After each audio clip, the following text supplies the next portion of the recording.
Welcome back to our channel.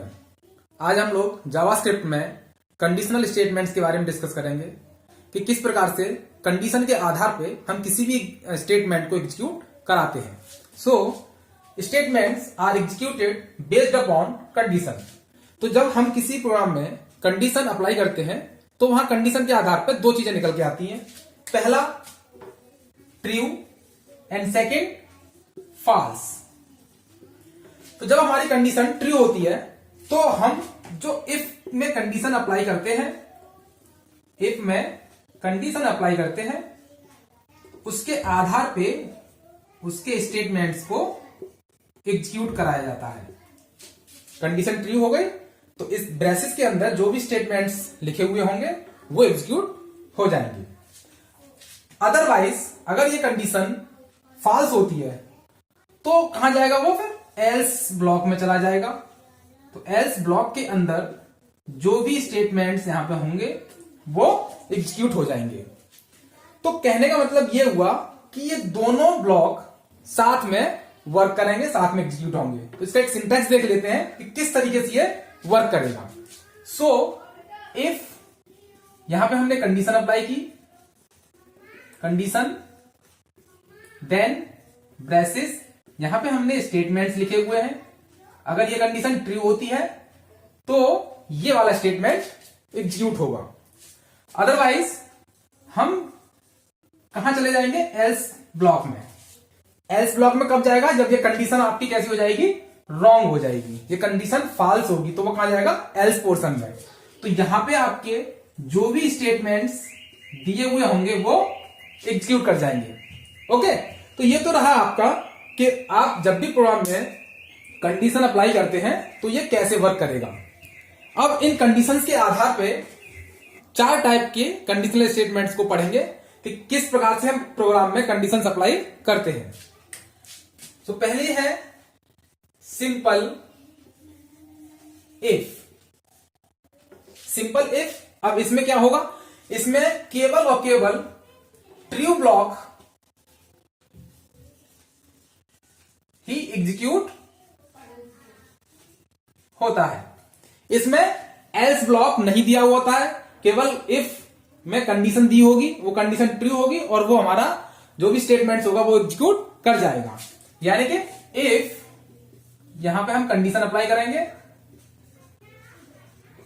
Then आपके जो भी स्टेटमेंट्स होंगे वो एग्जीक्यूट हो जाएंगे। तो ये आपका सिंटैक्स हो गया सिंपल इफ का। केवल इफ कंडीशन दी होगी, कंडीशन आपकी ट्रू होगी और वो स्टेटमेंट्स एग्जीक्यूट हो जाएंगे। सेकंड आता है आपका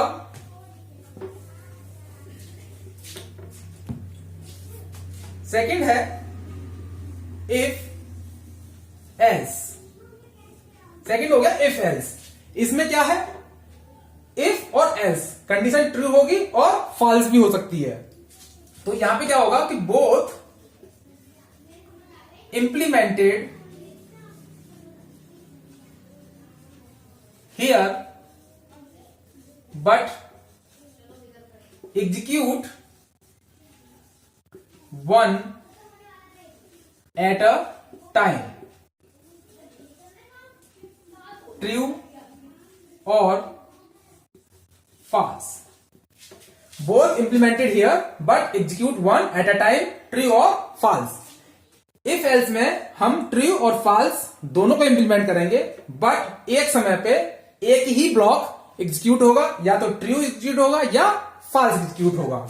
अब इसको किस तरीके से हम सिंटैक्स में देखेंगे, देखिए इफ यहां पे हमारी कंडीशन हो गई, स्टेटमेंट अगर ये कंडीशन ट्रू होती है तो ओके। अगर ये कंडीशन फॉल्स होती है तो उस केस में क्या होगा, एल्स ब्लॉक एग्जीक्यूट करेगा हमारा। ओके, इफ कंडीशन ट्रू होने के केसेस में ये वाला स्टेटमेंट एग्जीक्यूट करेगा। अगर आपकी कंडीशन फॉल्स होती है तो एल्स ब्लॉक में जाएगा और ये वाला स्टेटमेंट एग्जीक्यूट होगा। ओके, अब थर्ड टाइप पे जाते हैं। थर्ड टाइप है हमारा नेस्टेड इफ एल्स। अब आप सोच रहे होंगे कि नेस्टेड क्या होता है। नेस्टेड का मतलब होता है एक कंडीशन के अंदर दूसरी कंडीशन को अप्लाई करना। तो देखिए कैसे करेंगे इसमें हम। इफ यहां पे हमने कंडीशन अप्लाई की, देन एल्स, अगर ये कंडीशन ट्रू होती है तो वो कहां जाएगा, इस वाले ब्लॉक के अंदर जाएगा। तो अब यहां पे भी हमारी एक कंडीशन और दी हुई होगी, कंडीशन स्टेटमेंट्स देन एल्स और स्टेटमेंट।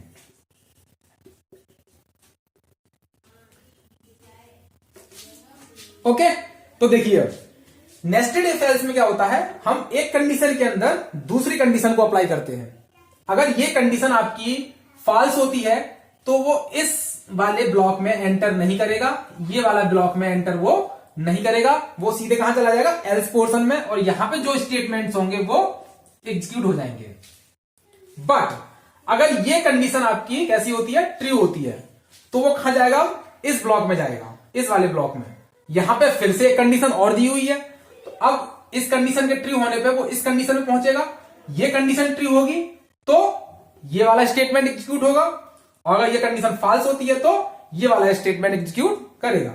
यानी कहने का मतलब ये हुआ कि हमने एक कंडीशन के अंदर दूसरी कंडीशन को अप्लाई किया है, तो ये हमारा कहलाता है nested if else.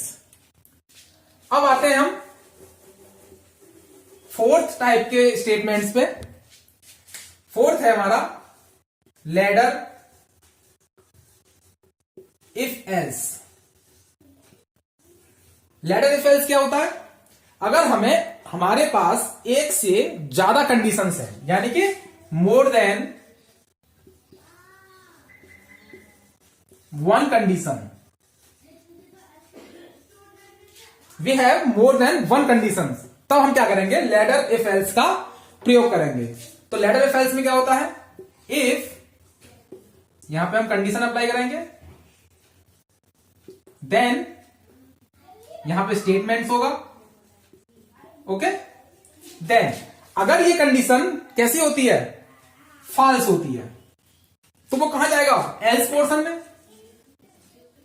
Else portion में जाएगा तो यहां जो स्टेटमेंट्स होंगे उन्हें प्रिंट करेगा, वो उन्हें एग्जीक्यूट करेगा। बट वो ये कहना चाह रहा है आपके पास मोर देन वन कंडीशन है। तो मोर देन वन कंडीशन है, ये एक कंडीशन आपकी कैसी हो गई, फॉल्स हो गई। तो अब एल्स लगाने के बाद हम अगली कंडीशन को यहां पे अप्लाई करेंगे, क्योंकि आपके पास कैसी है, मोर देन वन कंडीशन, तो ये वाला स्टेटमेंट प्रिंट करेगा यहां पे आप, ठीक है। देन अब ये इफ था तो हमने एक एल्स लगाया, अब हमारे पास सेकंड इफ है तो हम फिर से एक और इफ लगाएंगे, सॉरी एक और एल्स लगाएंगे, ठीक है। हमारे पास एक और कंडीशन है, हम क्या करेंगे, फिर से इफ लगाएंगे, ठीक है। अगर आपके पास दो ही कंडीशन है तो आप क्या करेंगे, आप इफ लगा के यहां पे आप जो कि एल्स में जो भी स्टेटमेंट होंगे वो एग्जीक्यूट कर जाएंगे, ठीक है। यानी कि ये कंडीशन ट्रू तो आपका ये वाला स्टेटमेंट प्रिंट कर जाएगा, बाकी के नीचे के जितने भी आपके स्टेटमेंट्स होंगे वो आपके सारे के सारे प्रिंट नहीं होंगे, सारे के सारे एग्जीक्यूट नहीं होंगे, ठीक है। अगर ये कंडीशन फॉल्स होती है, यानी ये कंडीशन आपकी फॉल्स हो गई, तो कहां जाएगा, वो एल्स पोर्शन में जाएगा। एल्स पोर्शन में हमने एक कंडीशन और दी है, ये कंडीशन अगर ट्रू होती है तो ये वाला स्टेटमेंट एग्जीक्यूट होगा, अगर ये फॉल्स होती है तो ये वाला स्टेटमेंट एग्जीक्यूट होगा। तो यहां पे आपके पास अगर मोर देन वन कंडीशन है तो हम कुछ इस तरीके से अपने कंडीशनल स्टेटमेंट्स को या सिंटैक्स को अप्लाई करेंगे, ओके। तो अब इसका एक हम एग्जाम्पल के माध्यम से देख लेते हैं कि जावास्क्रिप्ट में हम किस प्रकार से इफ एल्स को अप्लाई करते हैं। चलिए प्रोग्राम। सबसे पहले हम क्या करेंगे, वही basic HTML, then head, okay, then script. अब यहां पे हम क्या करेंगे, एक फंक्शन डिजाइन करते हैं, एज। अब यहां पे हमें क्या करना है, इफ एल्स को अप्लाई करना है। कैसे करना है वो देख लेते हैं। तो हम क्या करेंगे अब, इफ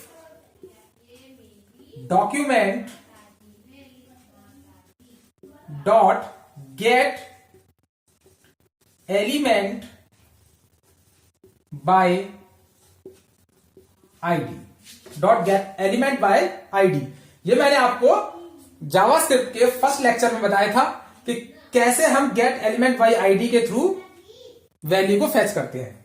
तो document dot gate element by ID double course में हम जिस बॉक्स से, जिस टेक्स्ट बॉक्स से वैल्यू को फेच कर रहे हैं उसका आईडी नाम हम यहां पे अप्लाई करेंगे। तो हमने वहां पे आगे लिखेंगे अब। तो जब आपको ये समझ में आएगा कि हमने यहां पे क्यों लिखा है, T1 डॉट वैल्यू।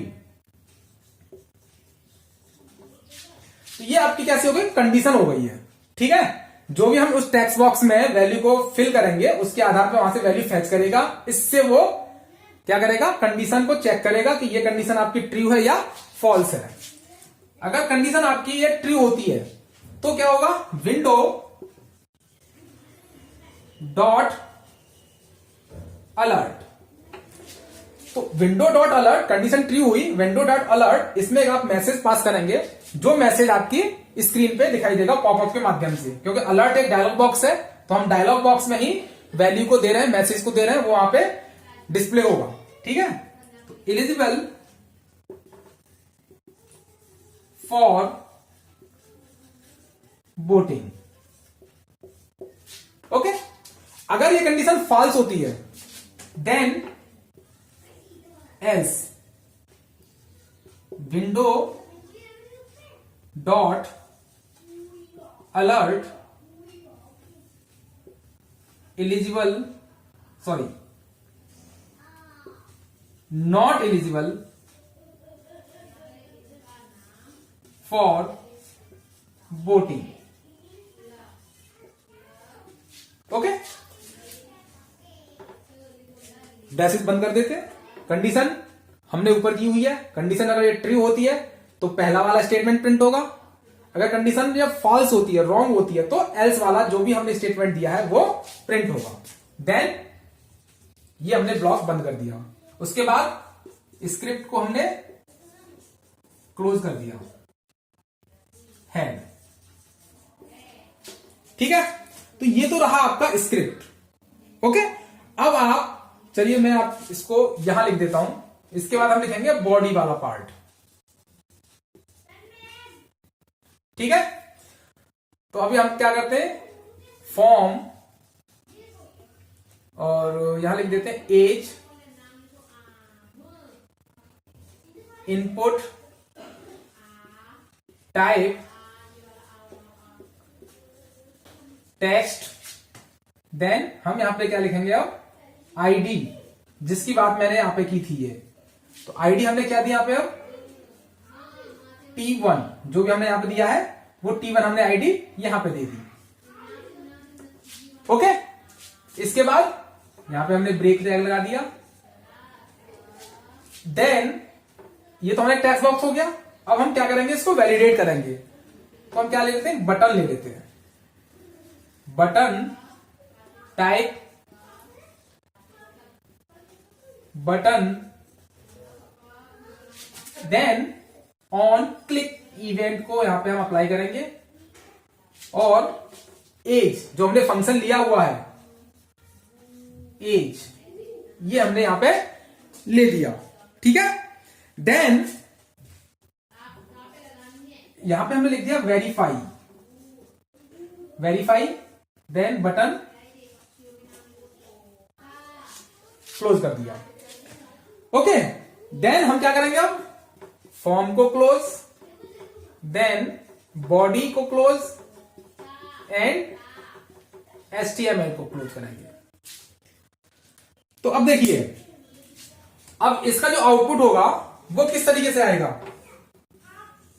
आपके ब्राउजर स्क्रीन पे कुछ इस तरीके से आएगा।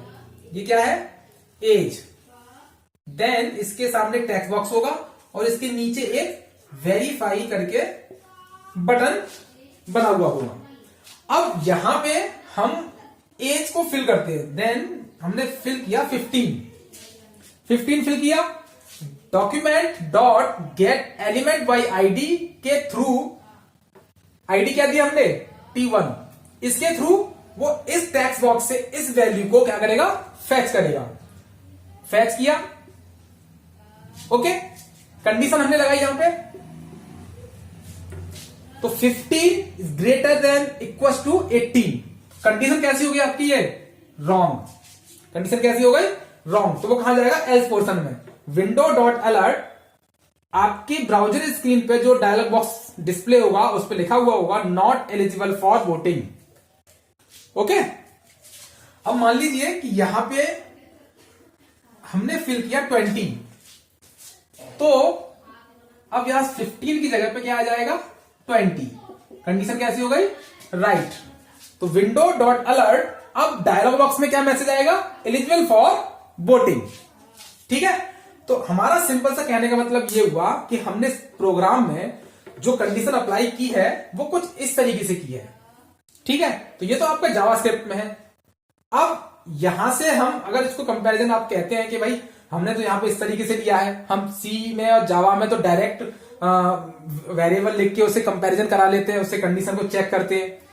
तो मैं आपको बता दूं कि यहां पे हमने जो लिया है document dot gate element by ID, वो इसलिए लिया है क्योंकि हम वैल्यू को कहां फिल कर रहे हैं, ब्राउजर स्क्रीन पे एक फॉर्म हमने डिजाइन किया है वहां फिल करना है। हमने एक टेक्स्ट बॉक्स लिया है, उस टेक्स्ट बॉक्स में जो वैल्यू हमने फिल की है, इस टेक्स्ट बॉक्स से जो वैल्यू फिल की है इसको हमें किससे कंपैरिजन कराना है, इस 18 से कंपैरिजन कराना है।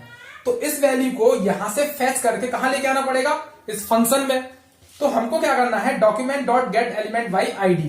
तो इसके लिए आप लोग हमारा जावास्क्रिप्ट का लेक्चर फर्स्ट जो मैंने अपलोड किया हुआ है उसमें आप समझिएगा किस तरीके से dot gate element by ID work करता है। तो यहां पे हमने input type text ID T1, तो एक टेक्स्ट बॉक्स ले लिया। दूसरा क्या है, button, type button. On click एक इवेंट होता है जो हमने फंक्शन यहां डिजाइन किया है, इस फंक्शन को हमने कहां लिया, इस बटन पे लिया। तो जब इस बटन पे क्लिक करेंगे तब ये पूरा प्रोसेस काम करेगा, ठीक है। तो कंडीशन हमने दी हुई है, हमने आपको यह बताया कि किस तरीके से आपका जो फंक्शन है वो वर्क करेगा। इस बटन पे जब हम क्लिक करेंगे तो ऑन क्लिक इवेंट जनरेट होता है और उसके माध्यम से हम इस कंपैरिजन को, इस कंडीशन को चेक कर पाएंगे और आपका आउटपुट आपके सामने आपकी ब्राउजर स्क्रीन पे डिस्प्ले होके आ जाएगा। तो ये तो था आपका इफ एल्स कंडीशनल स्टेटमेंट। तो इस पूरे टॉपिक में आपको कोई प्रॉब्लम होती है आप हमें कमेंट बॉक्स के माध्यम से पूछ सकते हैं और हमारे इस चैनल को लाइक करिए, सब्सक्राइब करिए। धन्यवाद।